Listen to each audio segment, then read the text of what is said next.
Hey Andrew, a couple ideas for you on your fear paragraph. I love the development you've gotten into here with this elaboration, but if you look at the glance, you have one piece of elaboration, and here you have one thing that is your main idea. You need to have more main ideas than one. So I'm going to tell you some ways to approach that. But let me back up first. Make sure you have all your capitalization here as you go.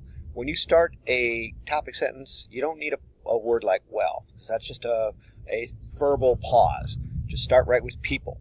Okay, and now you can combine these. You could say people like to be scared for a variety of reasons, and then a comma, but there are others who don't. But since your essay doesn't ever talk about, or I'm sorry, it does talk about you and your fears, maybe you want to just say simply, but there are people like me who doesn't like being scared. So that might work. So I think you need to choose here. This is your big idea. Your big idea should not be just some examples. So it should be, first of all, people like being scared. Maybe you simply focus on a couple of these ideas because it's an adrenaline rush and it's satisfying. Maybe that's it. And then simply give elaboration for that. Even if you don't like being scared, you can talk about what you know that people enjoy about that aspect.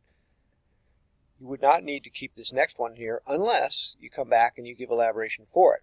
And then you can come back to your point of personally what you hate and really focus back that you're one of those people who doesn't like being scared. And this is awesome elaboration for that.